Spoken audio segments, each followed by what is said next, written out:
Bueno, hola muchachos, ¿cómo andan? Esperemos que pasando bien el tema de esta cuarentena obligatoria, entre comillas. La idea es darles algunos temitas de los que tenemos que trabajar en el curso a través de un pequeño video de unos 20 minutos para que ustedes luego, después en una charla de Zoom, puedan plantearme las dudas y podamos conversar al respecto para hacerlo un poco más llevadero en relación a que les mande leer algo, simplemente. Bueno, vamos a comenzar en el tema de Ciudadana. Si ustedes se acuerdan, ya remotamente por los primeros días de marzo habíamos trabajado lo que era la socialización, es decir, habíamos hablado de que era el proceso por el cual el individuo incorporaba ciertas normas, pautas y valores que le permitían adaptarse e integrarse a la vida social. Eso lo hacía a través de las normas, pautas y valores que le transmitían los agentes de socialización, que eran, en orden de aparición, lo habíamos visto, la familia, la institución educativa, el grupo de pares y por último los medios de comunicación, que fue allí donde quedamos un poco en el tema del curso, discutiendo el rol de los medios de comunicación como agentes socializadores. Eso lo vamos a retomar nuevamente cuando tomemos las clases en el formato tradicional, para ver si realmente los medios de comunicación son o no agentes socializadores, o si quienes siempre terminan decidiendo al respecto de eso son los padres. Los medios de comunicación lo que hacen es transmitir ciertas normas, pautas y valores, pero en realidad no deberían socializar eso, sino lo que te deberían indicar que lo que está correcto o lo que no es correcto son los padres. Eso era un poco la idea de cerrar el módulo 1 del curso y comenzábamos con el módulo número 2 del programa. Yo me estoy auxiliando acá con el tema del material del curso. Recuerden, el libro del curso es Construimos Ciudadanía, de Editorial Contexto. Para trabajar en estas clases que vamos a hacer un poco virtuales, lo que tenemos que hablar primero, siguiendo el orden del programa que nos marca, es hablar de la familia, su regulación jurídica, para luego pasar al Estado Civil, que ustedes ya me enviaron algún trabajo de Estado Civil y de parentesco, el cual yo corregí, y después haremos las correcciones grupales. Bien, guía de texto, páginas 20 a 24 del libro que les manejé, y vamos a comenzar a hablar de la familia. Nosotros ya la idea de la familia la manejamos, las diferentes formas familiares que existen hoy en día, lo que denominamos la familia tradicional occidental, en el caso del padre, la madre y los hijos. También hablamos de luego las familias ensambladas, las familias monoparentales, las familias homosexuales, como nuevas formas familiares o nuevas realidades sociales que existen en nuestra sociedad hoy en día. La familia desde el punto de vista jurídico nosotros podemos hablar en dos sentidos, en un sentido amplio y en un sentido un poco más restringido. ¿Por qué? Porque vamos a tomar a la familia nosotros, para hablar de ella, con base a la convivencia que se da de ciertas personas. Entonces vamos a tener un concepto restringido de familia que yo les voy a decir que es todos los individuos unidos por vínculos jurídicos familiares. Reitero, familia en un sentido, mejor dicho, amplio, perdón, me corrijo, son todos los individuos unidos por vínculos jurídicos familiares. En realidad, cuando hablamos de vínculos jurídicos familiares, allí vamos a hablar de hijos, vamos a hablar de padres, vamos a hablar de abuelos, vamos a hablar de tíos, vamos a hablar de primos, las familias ensambladas, con lo cual es un sentido muy amplio de familia, o un concepto muy amplio de familia. En un sentido restringido, nos vamos a referir a la familia en un sentido de familia nuclear, padres e hijos. Esto es importante sobre todo para el tema de la filiación, lo vamos a ver después. Ustedes claramente en sus trabajos me brindaron la información de filiación o me dieron el concepto de filiación, el cual es el vínculo entre padre e hijo. Allí tenemos un sentido bastante restringido del concepto de familia. Legalmente no tenemos una definición nosotros de familia, con lo cual tenemos que hacernos a esta idea en un sentido amplio o en un sentido restringido de familia. En realidad es fundamental determinar la idea de familia o quién es familia, porque eso va a determinar qué derechos y qué obligaciones puedo llegar yo a tener. Porque pertenecer a una familia me va a posicionar de determinada manera y eso me va a dar ciertos derechos y ciertas obligaciones.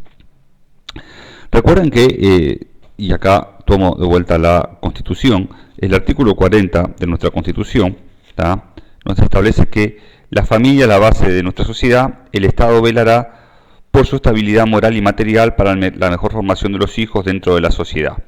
En realidad, acá nos puede dar un sentido o un concepto restringido de familia, porque primero nos dice que la familia es la base de la sociedad. Eso ya lo hemos trabajado en clase, vemos que es un elemento fundamental. Segundo, que el Estado va a velar por la estabilidad moral y material para la mejor formación de los hijos. Acá nos restringe un poco el concepto de familia. Podemos tomar ese concepto restringido. Este artículo se va a complementar con los artículos 41 y 42, que los invito a leer ustedes también. Reitero, artículos 40, 41 y 42 de nuestra Constitución de 1967, donde se establece que la familia es la base de la sociedad, y tomamos una idea de un concepto restringido de familia con el tema de padres y de hijos. Después nosotros lo vamos a ampliar por el tema del parentesco. En el árbol genealógico que ustedes me hicieron aparecieron otros vínculos familiares, directamente por allí, el tema de los abuelos, de los tíos, de los primos, que vamos a ver qué lugar ocupan y cuáles son los derechos y obligaciones que se generan en esa relación familiar. Bien, para complementar y cerrar un poco esta idea del concepto de familia, para no ser reiterativo, muchachos, les señalo: el Estado protege a la familia a través de la Constitución, está previsto en el artículo 40, y también el Pacto de San José de Costa Rica, que es ley en nuestro país. El Pacto de San José de Costa Rica es un pacto que se efectuó, como su nombre lo dice, en San José de Costa Rica, entre los países latinoamericanos, donde se establecieron una cantidad de derechos para las personas, para los individuos, en ese texto del pacto, que fue recogido y que es ley en nuestro país, la ley 15.789, donde se establecen también una serie de obligaciones para los individuos. Y el artículo 17, lo estoy mirando aquí, del Pacto de San José de Costa Rica, habla de la protección de la familia. Entonces, no tenemos un concepto o una definición de familia que podamos dar. Cada uno de ustedes podrá recoger la definición que les parezca más acertada o más adecuada, pero sí entender que la familia está protegida legalmente y constitucionalmente en nuestro país. A ver, podemos entonces hablar que en la familia se validan incluso vínculos de hecho que no tienen un respaldo legal, como puede ser el caso de las familias ensambladas, aunque no es un vínculo sanguíneo, un vínculo jurídico, se puede dar ciertos derechos y ciertas obligaciones. Bien, entendiendo, creo que claramente, este concepto de que no hay una definición de familia, sí lo que tenemos que ver es quiénes integran la familia. Ustedes miran, profe, es elemental quiénes integran la familia. Personas. Sí, está bien, es correcto, son personas que integran. Pero ¿qué tipo de personas? Porque desde el punto de vista del derecho tenemos dos tipos de personas: las personas físicas y las personas jurídicas, que plantean un matiz de diferencia. Acá estoy tomando su texto de estudio. Si ustedes van a la página 20, dice por allí: para hablar de personalidad jurídica del individuo debemos remitirnos al artículo 21 del Código Civil. Y paso a leerlo. Son personas todos los individuos de la especie humana. Primera precisión, y hago un paréntesis por aquí. Se consideran personas físicas y por lo tanto sujetos de derecho, y a esto me refiero cuando hablo de sujetos de derechos, es que pueden tener derechos y también van a tener obligaciones, que es la otra cara de la moneda que vamos a ver más adelante, solamente a los individuos de la especie humana. Las personas físicas son los individuos de la especie humana. No se consideran personas físicas a los bienes, es decir, a ciertos objetos, materiales o inmateriales. Podemos hablar de una casa, podemos hablar de un auto, podemos hablar de un derecho, ni a los animales.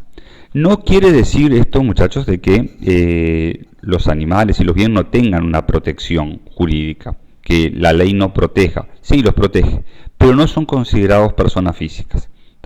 Esto es muy importante porque las personas físicas van a tener determinadas formas de actuación. Eso es para nosotros fundamental. Entonces, reitero, son personas todos los individuos de la especie humana. Vuelvo a leer el artículo 21 del Código Civil. Se consideran personas jurídicas y por consiguiente capaces de derechos y obligaciones civiles al Estado, al fisco, al municipio, etc. Acá pasa a una segunda distinción, que es hablar de las personas jurídicas. Cuando hablamos de las personas jurídicas, es otra etapa posterior, porque en realidad las personas jurídicas vamos a ver que es una ficción, es algo creado que no existe en la realidad. Pausa de 30 segundos para que ustedes puedan decodificar toda esta lluvia de ideas. Hola de vuelta, aprovecho acá, como esto es un poco más informal, a poder servirme un mate para compartir a la distancia con ustedes, bueno, disfrutando esta cuarentena.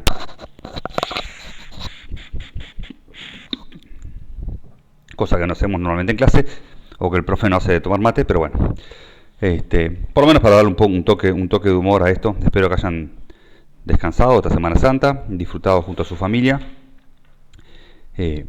y bueno, visto alguna película, visto alguna serie. Después ya me contarán cuando nos reintegremos en las próximas clases, una charla de Zoom que tendremos en los próximos días. Bueno, volvemos al ruedo. Estábamos hablando, si mal no recuerdo, de las personas físicas y jurídicas hace unos segundos atrás, y decíamos que son todos los individuos de la especie humana. Fundamental, en este caso, yo acá tengo mis guías y mis preparaciones de clase, decir, bueno, está bien, profe, es claro, las personas físicas son todos los individuos de la especie humana, ni los animales, ni mi perro, ni mi gato es considerado una persona física, no tiene derechos y obligaciones, está muy bien. Eso es importante poder determinarlo. ¿Cuál sería la pregunta que tendría que venir automáticamente en este caso? Bueno, ¿por qué es importante hablar de las personas físicas y desde cuándo se es persona física? Y ahí está la clave del asunto, ¿tá? Porque, a ver, las personas físicas tienen lo que se denomina personalidad. Y la personalidad es podemos decir que es la aptitud de ser titular de derechos y obligaciones. Entonces, si yo tengo que determinar desde cuándo se es persona física, ¿tá? Desde qué momento se es importante, porque desde ese momento yo soy o podré ser titular de derechos y obligaciones. Voy a poder tener un concepto que ustedes van a encontrar también aquí en su libro, y me remito nuevamente a él, ¿tá? Página 21, cuando empezamos a hablar de lo que es la capacidad jurídica, la capacidad de goce y la capacidad de ejercicio, que eso va a quedar para la próxima clase. Pero en realidad es importante determinar desde cuándo un individuo es considerado persona física y por lo tanto titular de derechos y obligaciones, ¿tá? No es lo mismo la capacidad de goce que la capacidad de ejercicio, ¿tá?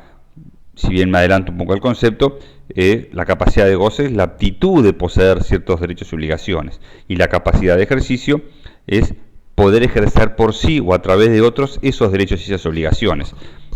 Es claro que todos los individuos tienen ambas capacidades, no todos la tienen al mismo momento.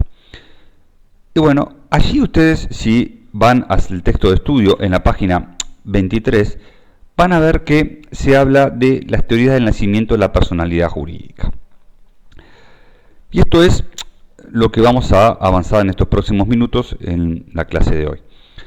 A ver, existen en los hechos tres teorías con respecto al nacimiento de la personalidad jurídica, a esa personalidad que es la aptitud de tener ciertos derechos y obligaciones.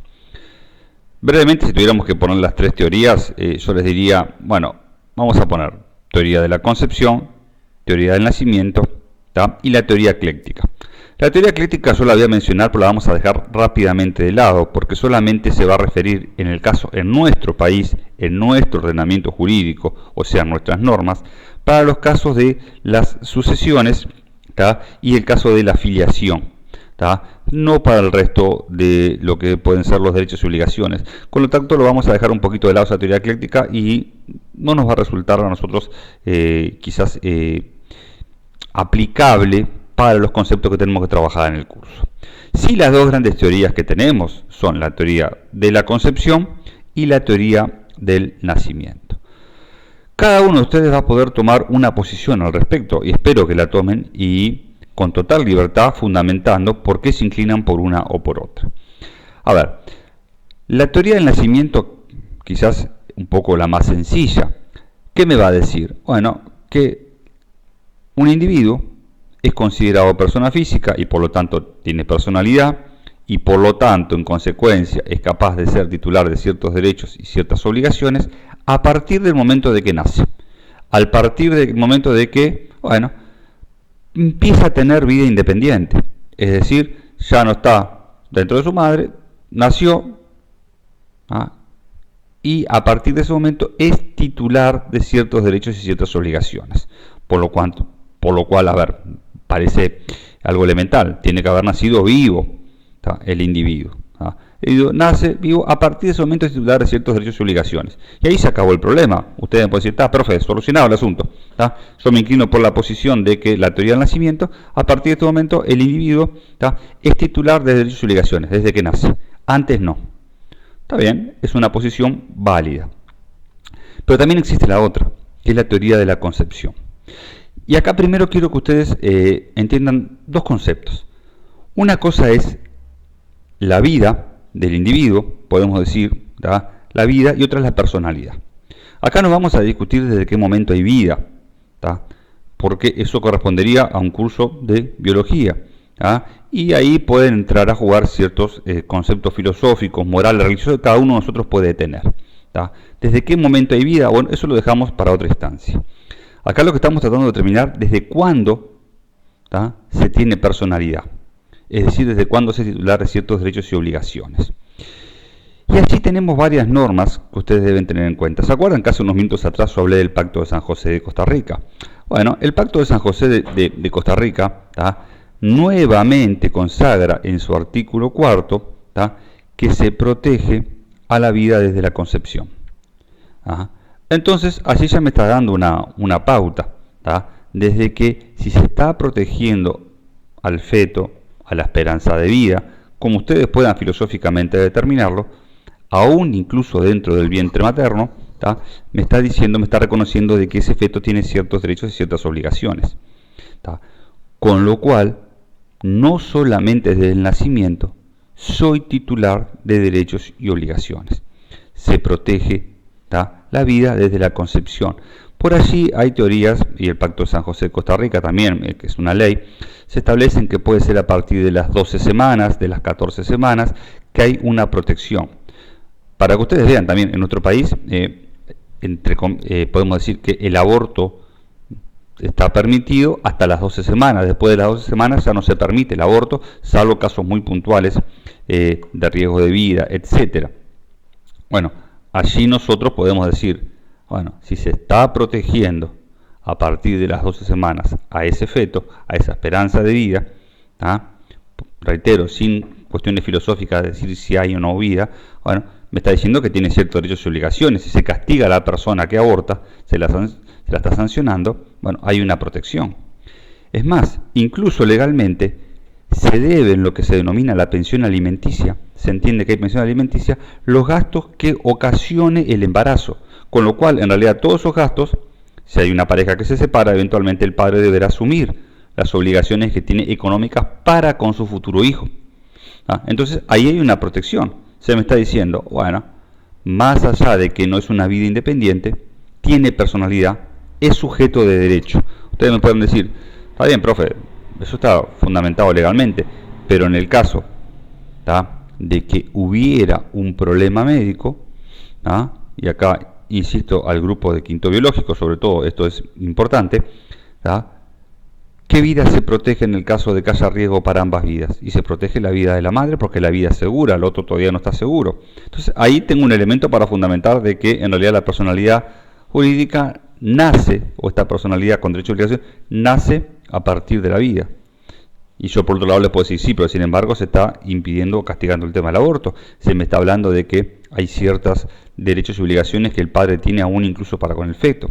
Es más, se ha establecido legalmente, y no es un curso estrictamente de derecho, que en ciertos casos, si el padre falleciera durante el tema del embarazo, por un accidente, por una circunstancia X, se debe legalmente indemnizar al futuro hijo, ¿no?, por el daño que esto se le causa. Entonces, así también se está reconociendo ciertos derechos y ciertas obligaciones.